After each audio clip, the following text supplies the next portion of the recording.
Que el Expedition 33 es el juego del año no es una sorpresa para nadie.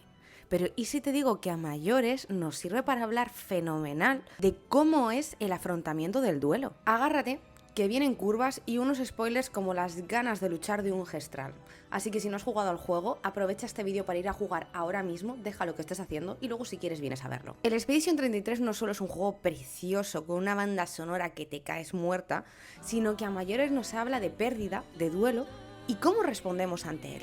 En este juego, Lagomash cada año se ventila una generación entera y los protagonistas del juego, las expediciones, luchan por romper todo este ciclo. Desde el análisis de la conducta no entendemos el duelo como un proceso interno, sino como una serie de conductas que la persona pone en marcha para intentar adaptarse a una situación muy aversiva. Y estas conductas, como hablar, aislarse, hablar sobre el tema, se están llevando a cabo porque tienen una serie de consecuencias que pueden ser reforzantes a corto plazo, como el alivio o la evitación del dolor. Pero aquí lo realmente interesante es cómo en este juego se muestra el proceso de duelo como un proceso activo. De hecho, es que es muy interesante cómo dentro del propio juego aparecen reglas verbales que ayudan al afrontamiento del duelo, como por ejemplo la de cuando uno cae, los demás seguimos. Esta regla lo que hace es evocar conductas de exposición a la pérdida, como por ejemplo seguir avanzando a pesar de ese dolor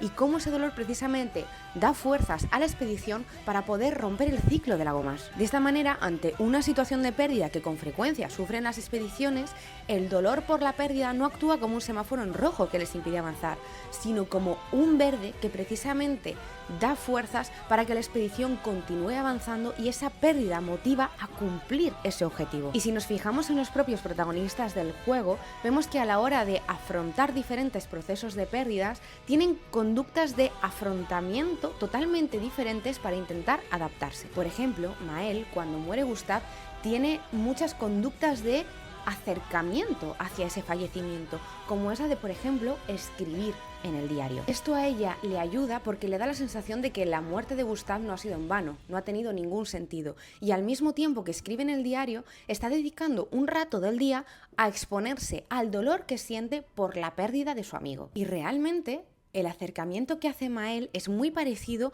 a lo que intentamos hacer en terapia cuando hablamos de duelo o de dolor. Es interesante ver cómo Mael no evita el malestar, sino que se permite sentirlo sin que esto sea un impedimento para avanzar hacia lo que es importante para ella, que justamente es de lo que hablamos cuando trabajamos con duelo, permitirte sentir el dolor a la vez que sigues caminando y sigues dirigiendo tu vida y tus conductas hacia las cosas que son importantes para ti. Esto precisamente se contrapone y es justo lo contrario a lo que hacen Alice o Elaine. Cuando muere Verso, su familia lo que hace es iniciar un proceso totalmente opuesto a lo que hace Mael. Es un proceso de evitación de la muerte de Verso. En lugar de afrontar ese proceso de pérdida y seguir con lo que era su vida normal, lo que hacen es crear un cuadro para mantener vivo el personaje de Verso. Al poder relacionarse con este Verso ficticio dentro del cuadro, lo que están haciendo es evitar o escapar del dolor que les produce la pérdida de este miembro de la familia. Y al final vemos que pasa lo mismo que cada vez que iniciamos un proceso de evitación ante el dolor. Podemos acceder a reforzadores a corto plazo y evitar el dolor a corto plazo también, pero el problema es el mismo de siempre. Al final es imposible escapar del malestar indefinidamente y hacerlo nos acaba generando más dolor. Si hubieran afrontado la pérdida de Verso en el momento en el que fallece, en lugar de haberlo intentado mantener vivo, no habrían hecho sufrir a Verso pintando y estando esclavizado en ese cuadro encerrado y todos esos personajes que formaban parte de ese mundo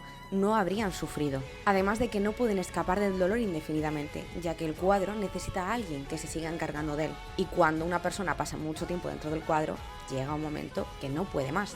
Por lo tanto, al final, lo único que han hecho es postergar ese duelo que al final, de una manera o de otra, acaba llegando. Expedition 33 nos recuerda que no se trata de superar el duelo, sino de seguir avanzando en la dirección que nos importa. Y esto es justo lo que nos importa en terapia, qué conductas te enseñan a avanzar y cuáles te atrapan. Porque cuando uno cae, los demás seguimos.